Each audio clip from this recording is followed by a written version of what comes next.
Hello, everybody. Welcome back to CEVO Season 4. In this best of three between Top 5 and Team Wild Witch Doctors, neither of these teams wanted to give anything up. Both of them undefeated. My name is Gorgon the Wonder Cow.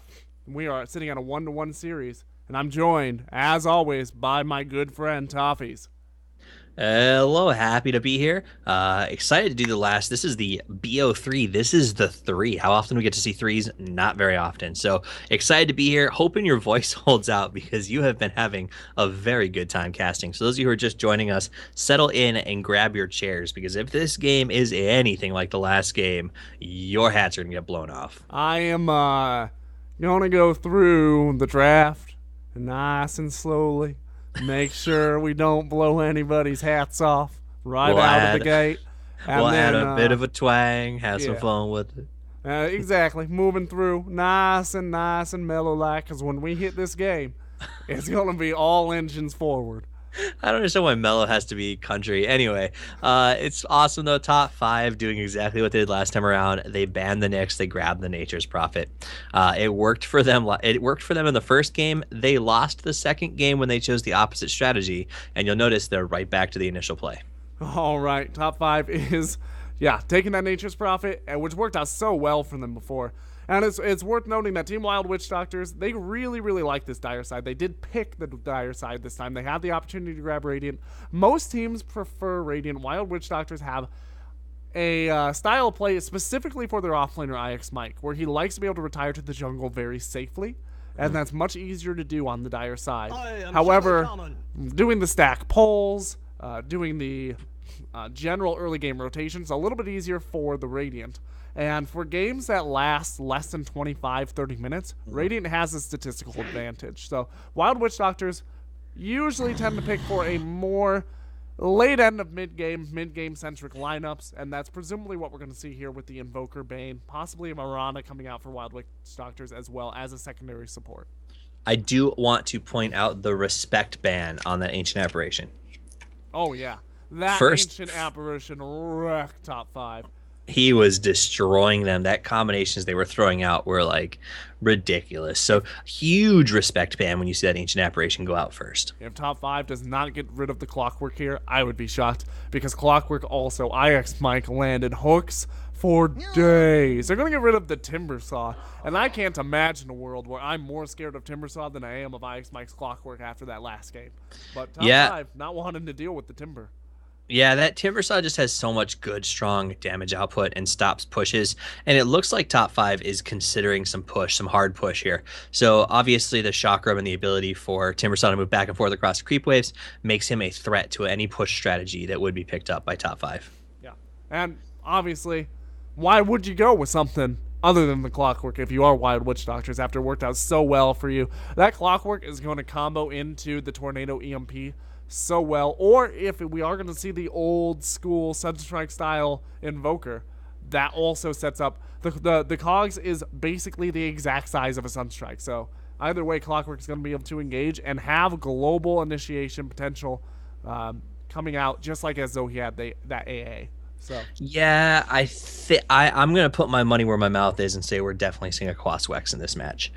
I think that Quaswex just so strong with the constant changes in the last few patches, and combined with the Clockwork, I prefer a Tornado EMP combo over a Sunstrike combo personally. I would agree with you on that. If I had to make a choice on my team, which build to have alongside the Clockwork, I would go with the Quaswex as well.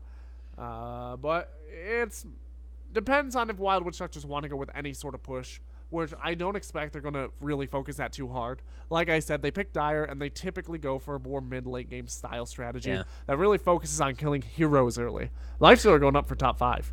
Yeah, you know, I've watched Wild Witch Doctors play a lot because they play in a lot of the tournaments that I work, and I don't think I've ever seen them run a push strategy. In fact, I think that they look at it almost disdainfully at times. So seeing push out of them is very, very rare, which is why I lead towards that Quaswex.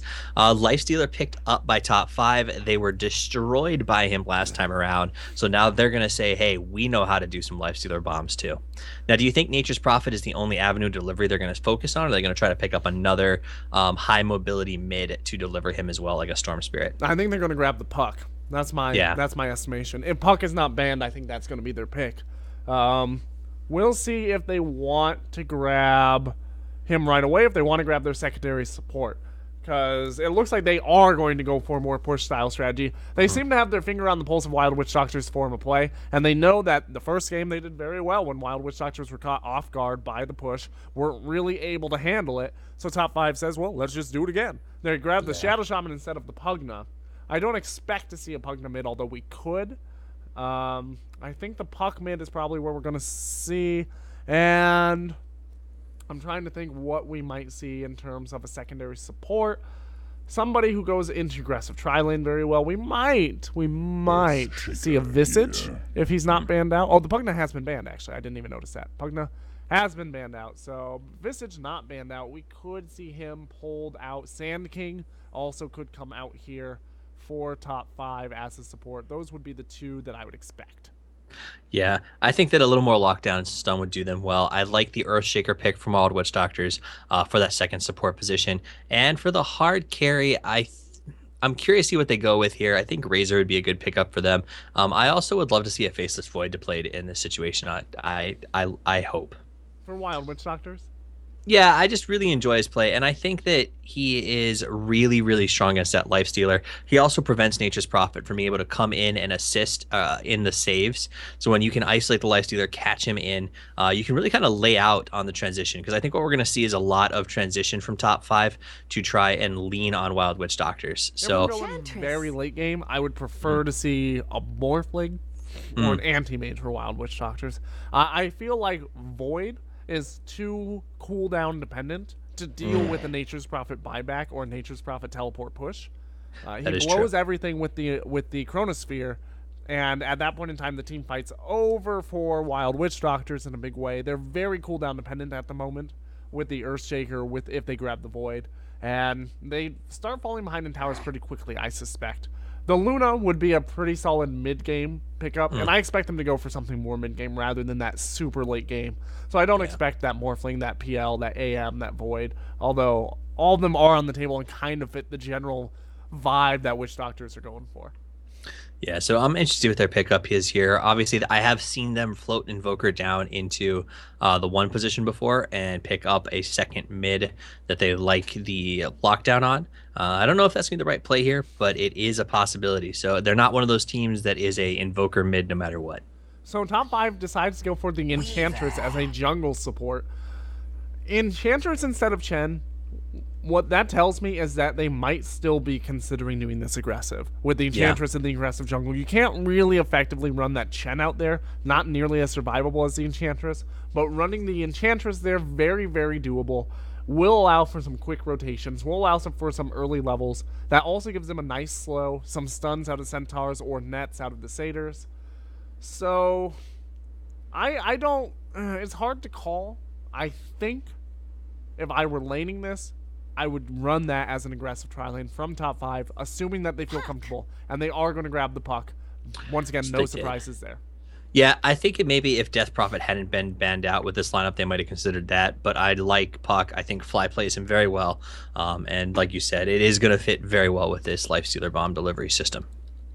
All right, I am going to go ahead and move us into the game overlay here as we do see this game get underway. I'm hearing that one of us is kind of quiet now. We didn't change anything on our levels, so I am just kind of waiting for some more feedback from the Twitch stream. But we won't really know for 2 minutes. I'll keep reading the descriptions because they're so far behind.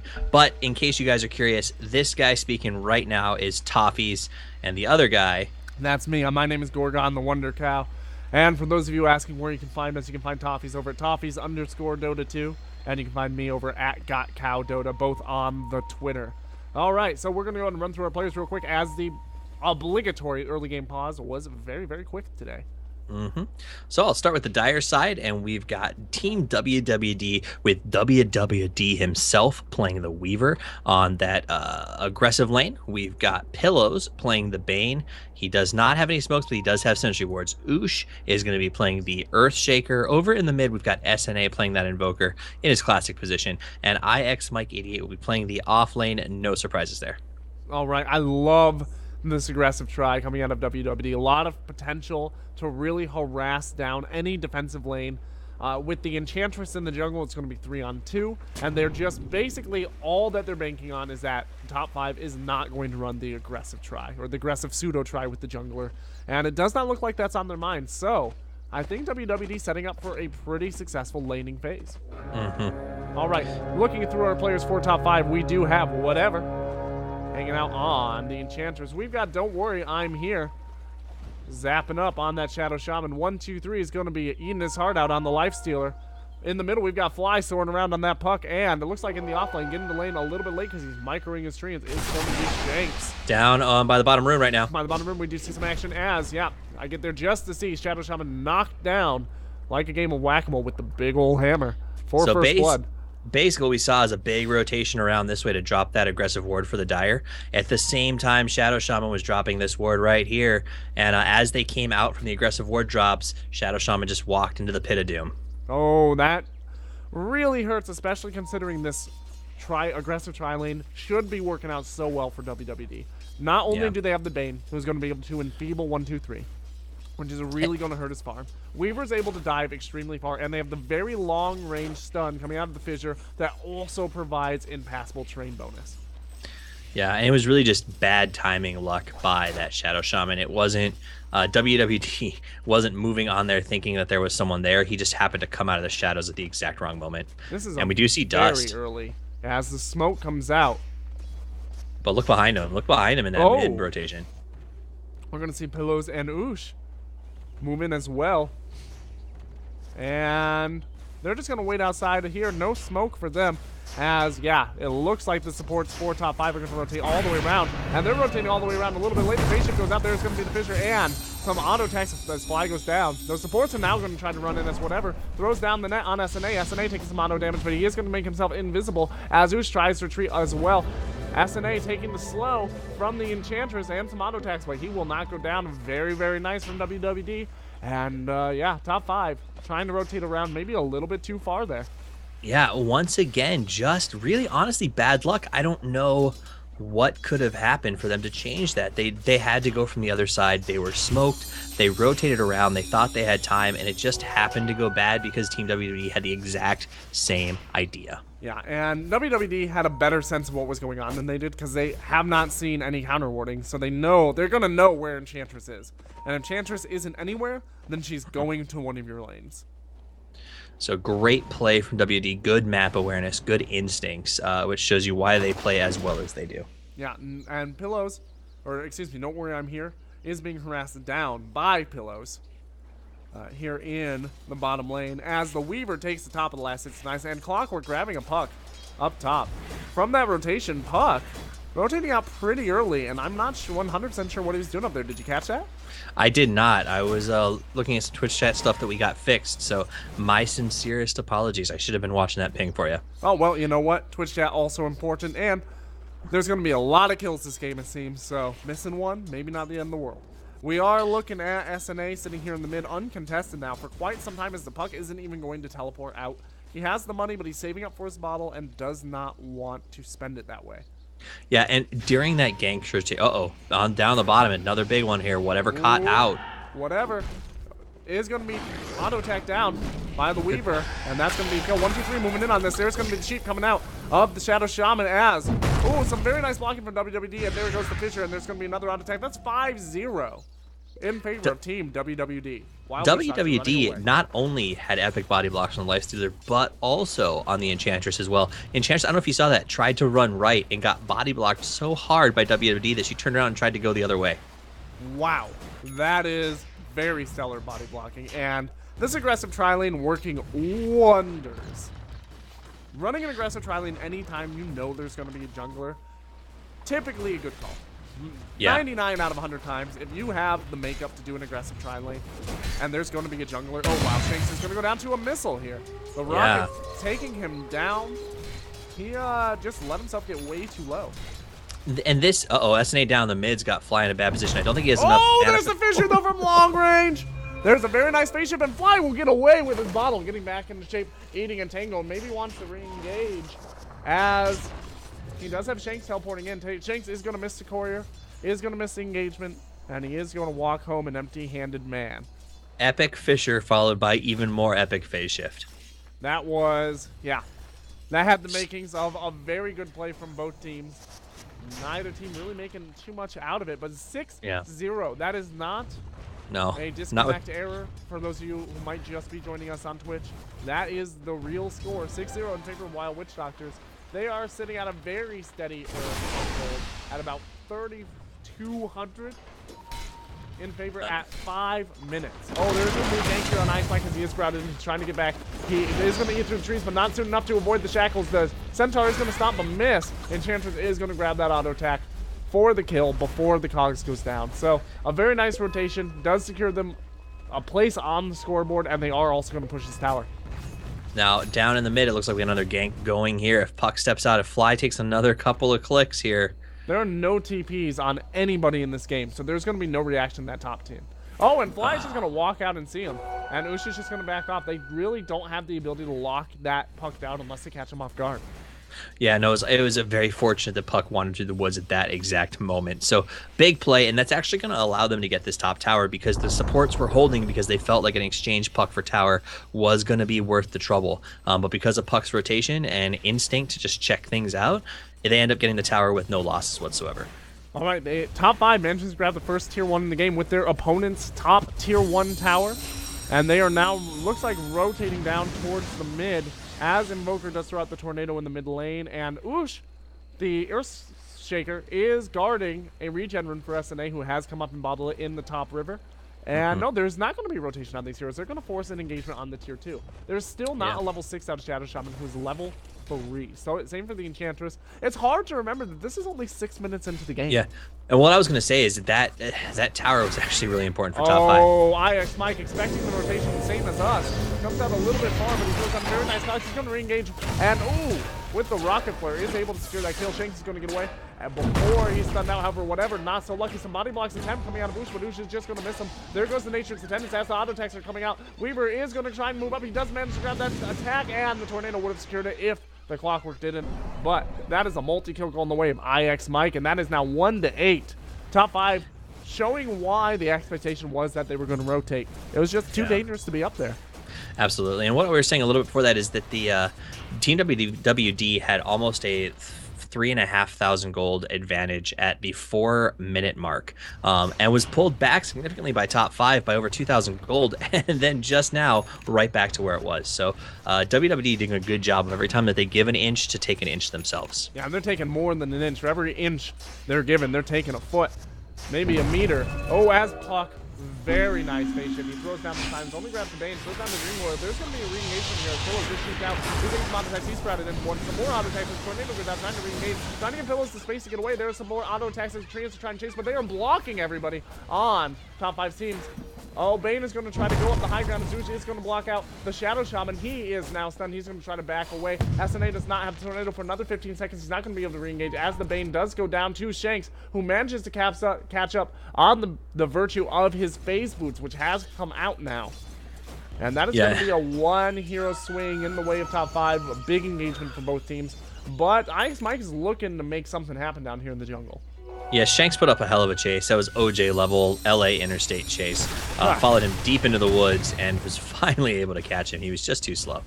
All right, IX Mike is taking a lot of tower damage, but he will back out. He's got a bottle. He's going to go get that illusion rune. The Invoker also sitting on a bottle, so let's take a look at some of our items. I've splashed it up a couple times. We haven't really talked about it. Aquila and the Ring of Health up on the Weaver. The Lifestealer has essentially nothing. He's got the phase boots, and that's it. His last hits, he's sitting at 26, and that's a huge improvement from where he was even just like 3 or 4 But look at that Weaver's last hits. That's the story of this game in the transition phase right now, is that he's 59 and 22. Yeah, he's sitting at 2130 gold. He's going to, he just bought his ultimate orb from the side shop. He's going to have that Lincoln's up way too quick for top 5 to feel very comfortable about it. And there's going to be an engagement here by the tier 1 mid for the Radiant side. Ice Mike is going to be tackled, but the Tornado cancels that out. Don't worry, I'm here taking a lot of auto attacks. He's trying to take down Ice Mike. Ice Mike is going to go down to one last auto attack from Shank. He tries the hook shot, but he hook shots out of the Dream Coil and damages himself to death, giving Puck that kill. Fly is now chasing SNA through the jungle. He goes up through the river, trying to get the Janks. He does not have, there's going to be the orb, presumably followed by the Jaunt. The orb is going to hit. There is no Jaunt. And it looked like the Jaunt attempt went out, but it went out a little bit slowly as the Silence goes forward and hit nobody. Pillows is now sprouted in as he's trying to get away. SNA is going to cross the Tornado. Is this going to be re-engagement? Yes, it looks like they're coming down from the high ground towards the river. Pillows way out in front on the Bane. He's trying to auto-attack down this Enchantress creep. And it looks like now we might just be seeing these teams splitting up here for the moment. Yeah, I think it was a strong disengage. I think that the coming back down out of the shadows was an attempt to keep the focus of top 5 where it was, because up on top, Weaver was very close to getting that tower. You notice that it was literally a second after the TP that he was able to deny. So had they held the attention for another 4 seconds, that tower would have gone down, and not only gone down, but gone down with the last hit to the Weaver, who's already wicked farmed. 4 seconds is a long time in Dota. Honestly, they needed like a second. That Weaver was almost canceled out the auto attack animation. He stood there for a second, almost had enough time to attack, but really just had to peel away. He doesn't have his Lincolns up yet, though he is getting close and did not feel comfortable. 1, 2, 3 has been doing a really strong job of trying to get some free fun down here, but he's so far behind at less than half of the Weaver's last hits. And in addition, he's got a death, and Weaver's got 2 kills. Yeah, and Weaver is 1,400 gold over the nearest person on his team and 2,000 gold over the closest person on the opposing team. So he has 2,000 gold in hand above the opposing Puck. Shanks once again playing that Nature's Prophet, going for the early Midas and getting it very late. He still doesn't have it up at 11 minutes.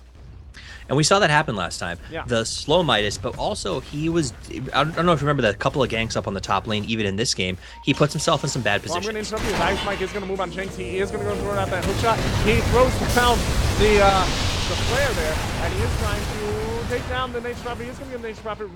Shadow Shaman also going to go down. Flying out, has been sleep, and he is taking a lot of damage. He is going to phase shift Orb John, and nobody has moved forward on him. He throws down the Dream Coil just before he gets away to make sure that nobody can chase him. Very nice move out of that Puck. But we're sitting at 3-11 in favor of Wild Witch Doctors, and this is their game plan. Take this game on the virtue of kills. Towers will come later. Yeah, their gold advantage is starting to skyrocket, and the key to this is they're taking it on virtue of kills. They're winning the team fights, but one very specific player has not shown up for any of them, except on the bottom lane right now. On the bottom lane, we are seeing the Nature's Prophet teleport down to SNA. He is taking some auto attack damage as he has been done by whatever's stayed there. Now he's shrouded in, he's taking some damage as there is going to be a rocket coming down. Shanks is being auto attacked down by WWD. WWD trying to get him down. He does get him down with the Shikuchi. Now he's going to move after whatever, even though he does not have very much health. He does have the time lapse up. He has been slowed. He time lapse, but he does not get very much health from it. He's just using it to try and juke, and he is able to narrowly get away from the invisible detection on these sentry wards, and he will walk away without too much issue. Top 5 losing a hero there once again. Oh, and Weaver will finally go down to the Puck, who did come up here in the river and cut him off. Very nice play out of Fly, making something happen out there. Killing that Weaver, very effective.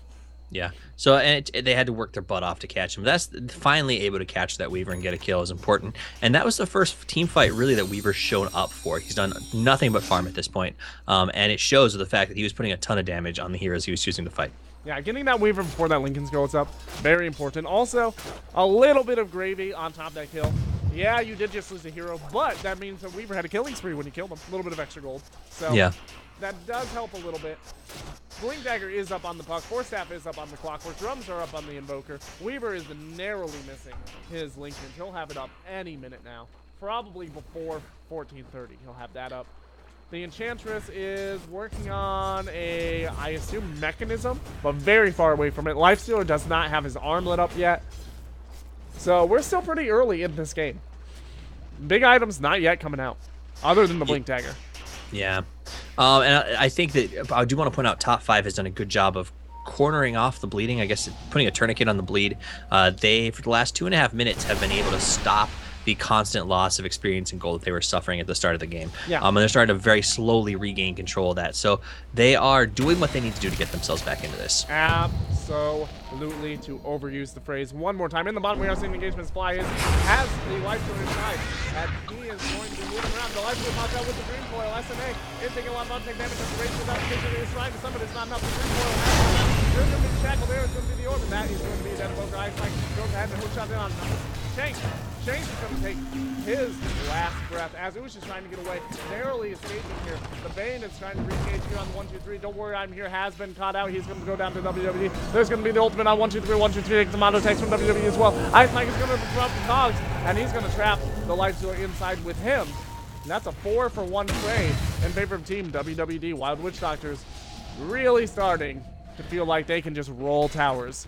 And I want to point out, Ush, on that Earthshaker, when you talk to a pro and you say, what's the difference? What makes a pro? One of the things they say is we play the margins. And he had the audacity to get down to about 48 health, loop back around, and land the perfect Fisher before TPing out. And that allowed them to make it a four-man wipe. All right, during all that, Shanks did get his Midas up. So that was about a 15-minute Midas. Very late in a game where, honestly, the late game is not where these guys are probably going to want to shine. Against the Weaver, the Invoker, and the Clockwork, they're going to have to make a lot of progress in order to swing this back in their favor early enough that they can contest late game. Because if WWD snowballs, I don't know that top 5 is going to be able to completely come back in the late game, even though their teams are about equally matched in late game. Yeah, I mean, if they snowball is not so much the question as they snowball, because look at the farm right now, the net worth between that Weaver and the Lifestealer. Yeah. Both of them are going to have both those heroes, as far as the carries go, aren't going to be your hardcore lates.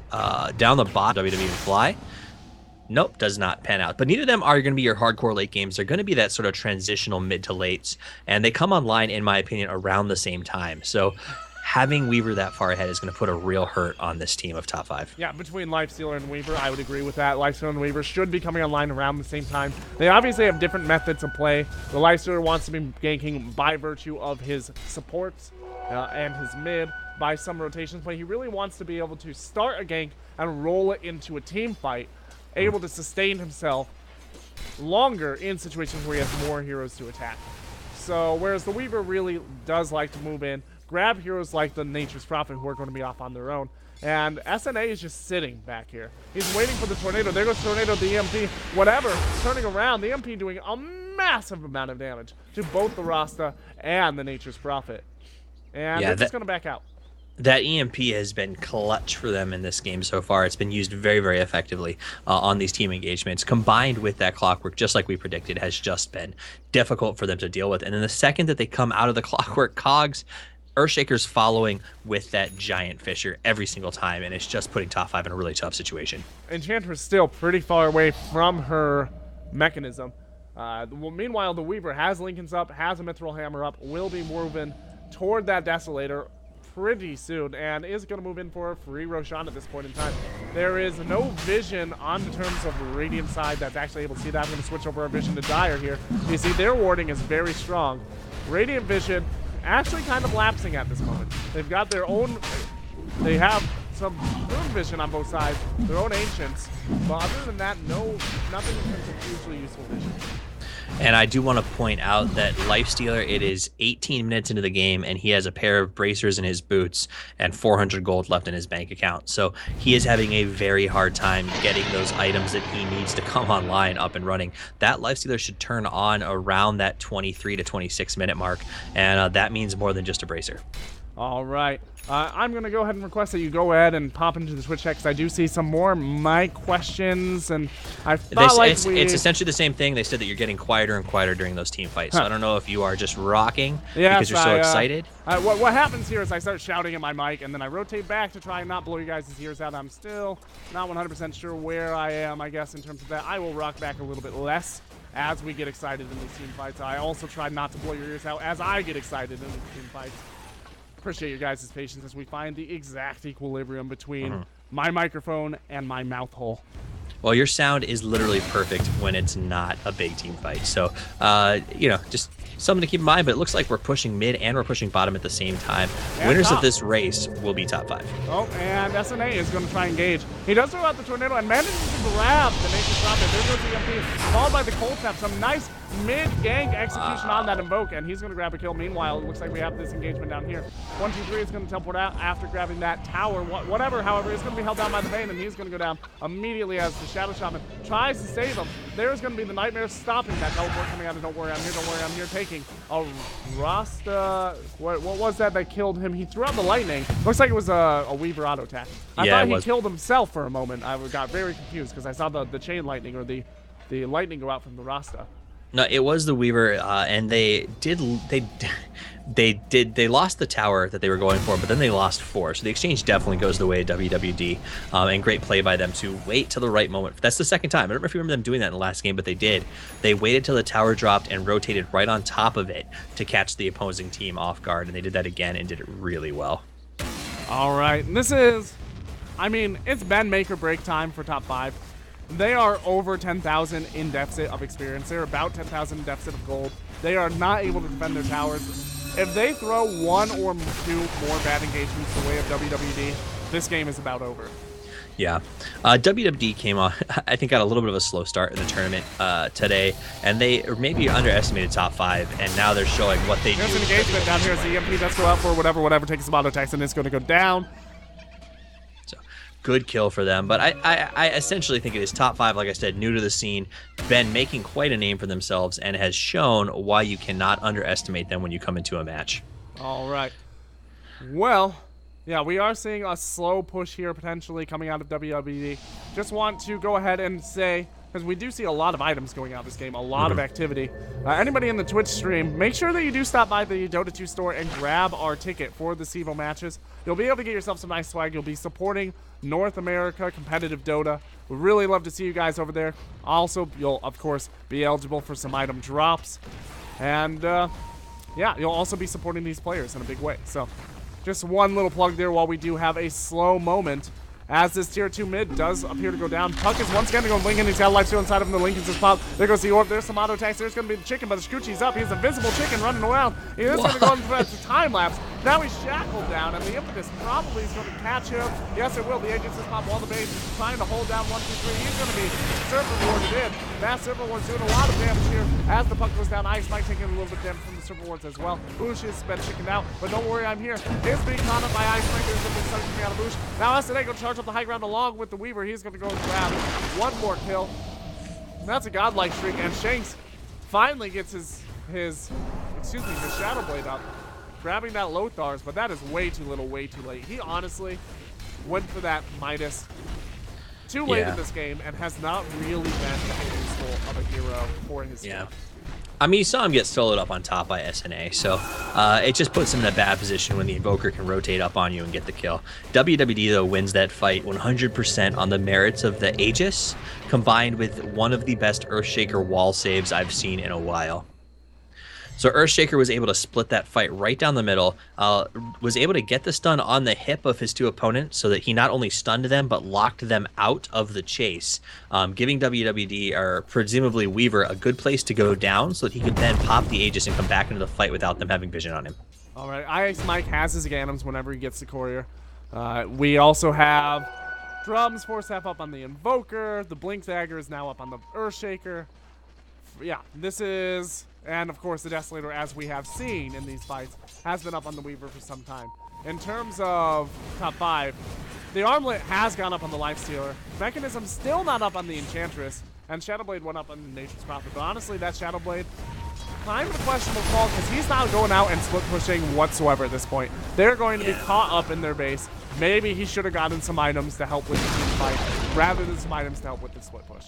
Top tower just gets knocked down very quickly. Huge creep wave on the bottom. Shanks has to go out and stop, but a conflict. 1, 2, 3 is going to go ahead and try to engage here along with the puck.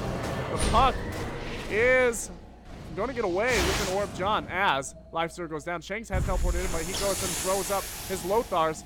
WWD dodging all of those Serpent Ward attacks just in time. He's going to get away with the Shikuchi as the Bane comes in, throws down the Nightmare just to make sure that the retreat is covered. The Treants are tracking him down. Ice Mike coming around the outside. Will he try a blind hook through the woods? He's going to go and try to get some vision with the Rocket Flare. He does throw out the hook shot, but he does miss. Azush is coming around behind to try and cut off a retreat, though he does know. Oh, he blinks in. He throws down the ulti. He throws down the Fissure, and that is a dead puck. No chance to react. So once again, when Oosh playing a support role is soloing Puck at this stage of the game, you know that you're having a little bit of trouble with the ability to win. All right, there goes that. Yeah, Puckwork is going to jump and show off his Aghanim's. Grab that Shadow Shaman. No problem, broski. Moving in. Yeah, this is definitely Team WWD's game. There's not much I don't think top 5 can do to get themselves back into this at this point. They've pushed through the towers. They have complete control of the map. Their wards are aggressive, and the WWD has tons of vision, and that is really, really going to keep... Actually, I rephrased that. They just awarded that the one that was down in that mid area, so they don't have as much vision as they used to, and that may be what's forcing a bit of a withdrawal from them. Yeah, but I agree. This really seems to be WWD's game.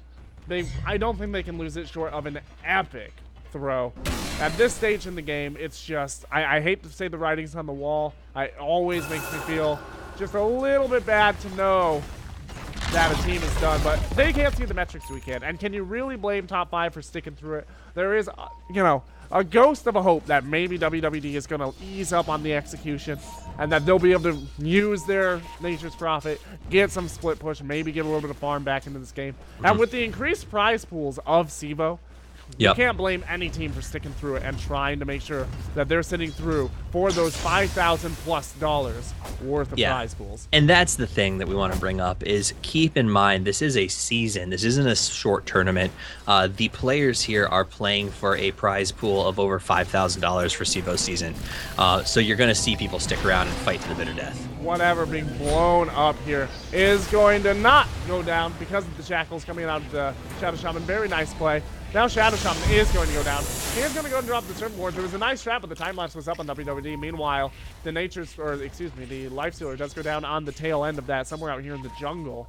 And Weaver just wants to push this on his own.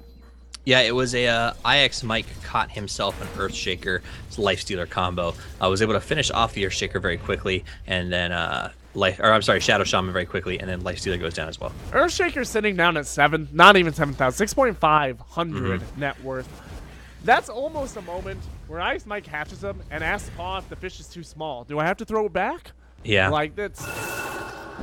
you need 2 of the Lifestealers in order to make just about a clockwork in this game. So. Look at those mega creeps in the mid. That's theirs. They are getting towards mid-creeps. Big aggression, though. Roche is up. It should be a fast Roche for them. Do you think they have enough Sentry Wards up around the Roche entrance? You know, I'm not 100% sure. The answer is yes. I think maybe they could use one more. You know, they don't have this area. What happens if this division up here? Look at that. That's funny. That's awesome. So they build the fishhook sentry defense, as we like to call it, and get themselves an easy roast that should result in a big finale push here. Fishhook sentry defense. I like it. All right. So we are, presumably going to see the end push coming here in the bottom. Yeah, and up on top, to his credit, Nature's Prophet still trying to make that split push work. Fly's got the Infest bomb and is up there with him. Does have a TP out, so he's going to be forced to come back here. They're not going to make it to that tower in time to get themselves a tower in exchange. I don't think the WWD is even really that interested in grabbing that hero, though. They're trying to do a nice bait. But at this stage of the game, WWD doesn't need those kills. Yeah, this tower is already down. And there crumbles. No reaction coming out of the Nature's Prophet. There is, all right, presumably he's going to react eventually. This is going to be a Rax. He's going to get that tier 2. No, Dire Fortress are fortified, so he's not even going to get that right away. He calls. But look at Fly. Fly's just sitting there waiting for the possible gank. He's just hoping it'll happen. Yeah. All right, there is finally going to be a TP reaction as Nature's Prophet does get that tower. Tower for a Rax, and now Fly is up here as well, and that's going to be a very dead Bane. Pillow's biting the hook, saying, fine, whatever. Fine, we'll give you something. Here's your Pyrrhic victory. You wanted it? Here. Oh, Nice. but Ice Mike taking the victory back. Maybe not. Oh, very nice force step. Ice Mike deciding to bit off a little more than he can do. Ush jumping into the cogs, throwing down the ultimate, grabbing himself a double kill. There's the GG. Epic. Epic play by that Invoker, and nice jump out by Clockwork to stay alive. So what a match. Team WWD really came in and put their mark on this one and said, take this your push strategy. All right, so WWD taking their second victory in this first week of CEVO-Main. That means they are undefeated top 5, split 1-1, but still, I would say, considered one of our more top-end competitors for CEVO-Main season. Number 4. We'll have to see how they start to perform throughout the rest of the series. Obviously, WWD, one of the harder contenders that they'll have to deal with in this season. My name is Gorgon the Wonder Cow. Please do make sure you're stopping by twitch.tv/PlayCEVO1 for more CEVO action. Also, consider picking up a Dota TV ticket there on the DOTA2 store. If you do like my casting, catch me over at GotCowDota, at GOTCOWDOTA on the Twitter, and I'm joined, as always, by Toffees. Absolutely. Thank you for having me here tonight. And if you like the cast, you can go over to Toffees at Toffees_Dota2 to hear updates on this and many tournaments, as well as when we're going to be working here. So play CEVO1, by the way, Monday, Tuesday, Wednesday, up and running. And then we should have some recasts running for you guys as well. In fact, I believe the Gorgon and me will be casting tomorrow night as well, and we might actually be on 2 channels. So pop over to hit us with those follows so you know what channels we're going to be casting on throughout the evening. This is news to me, but if you stop by my Twitter, I'll let you know when we're casting. All right. So, once again, my name's Gorgon. I'm here with Toffees for CEVO-Main Season